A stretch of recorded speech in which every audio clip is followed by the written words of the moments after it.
When was the last time you needed to buy a new PC? Was it a year ago? 2 years ago? The last time I built my own PC was in 2009.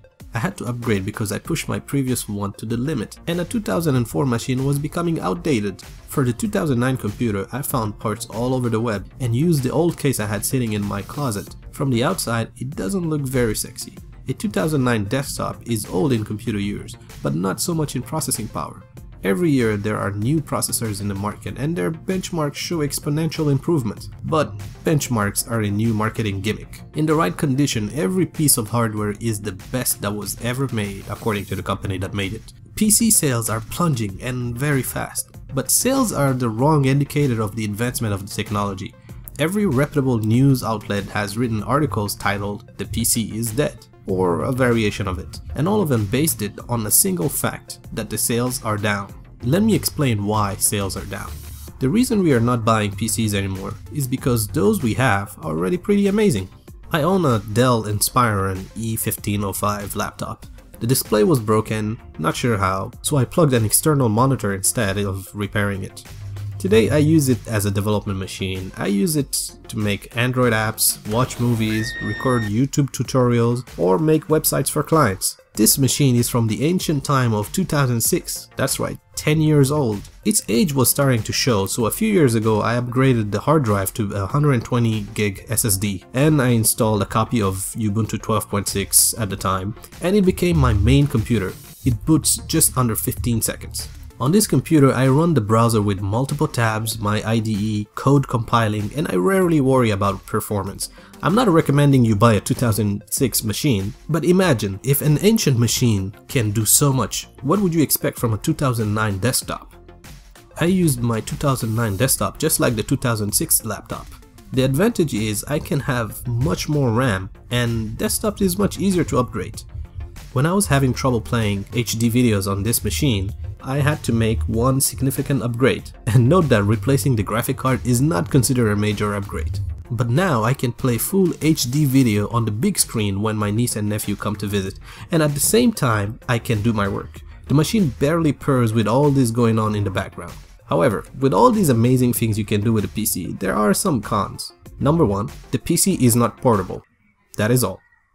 If you think about it, it does make sense that sales are low. When you don't have enough memory, you buy more RAM, not a new PC. When your CPU is too slow, you can buy a new one or get better cooling system and overclock it, but not a new PC. It is rare to buy a whole new box just to upgrade your machine. The same articles that tells us that the PC is dead also tells us that the replacement is the tablet, or mobile devices in general. Tablets are amazing, and most of the time they are what we needed instead of a home computer. Most people just wanted to have access to the internet through the browser. They didn't need a stationary machine with 60 gigs of RAM in their living room just to read email.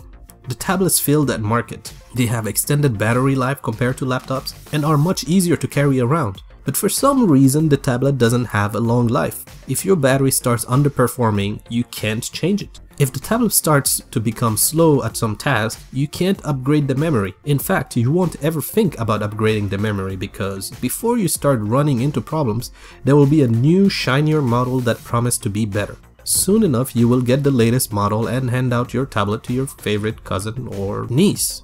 We will come back to tablets in a second. A solidly built PC can last you 5 years without ever needing to upgrade. The top-of-the-line smartphone or tablet you own today will be obsolete by the end of the year, if it's not already. I used to own an HTC Evo 4G. It was the best phone of its time. 2 years later, I had to delete every single apps, leaving only the essentials just so I can send and receive text message without crashing it. At some point I went shopping for a brand new smartphone, adding a generous +1 to the ever-increasing sales of mobile devices. According to the media, this is what the PC looks like. An old piece of technology that served its purpose and should be thrown in a back room. It's not sexy, you aren't going to see celebrity endorsing them anymore.